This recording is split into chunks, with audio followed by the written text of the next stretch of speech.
Hi, this is Thomas from Rejola IT Services. Today we will be discussing on the second report for the region in BNI tools, that is regional notifications.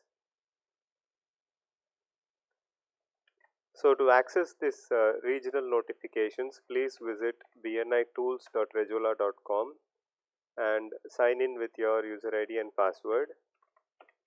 So if you do not have a password, just click on forgot password and create your password and you can sign in.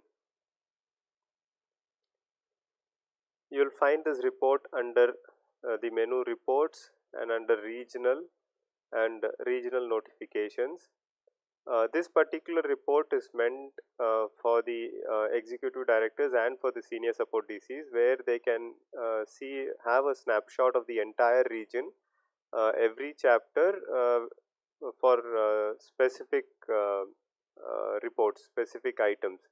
For example, they can see, or rather you can see the inductions list of members who have been inducted into different chapters all at one place in the last 2 months. So you can see the entire list here for different chapters.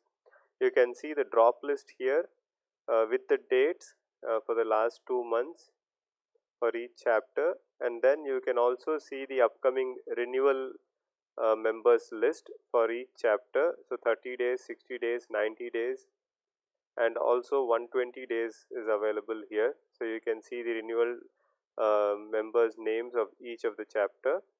So basically this report is the idea of this report is to give a snapshot view of the entire region with respect to specific parameters like induction, drop and renewals. So that's it for this particular video. Thank you very much. Please give suggestions to improve this further. Thank you.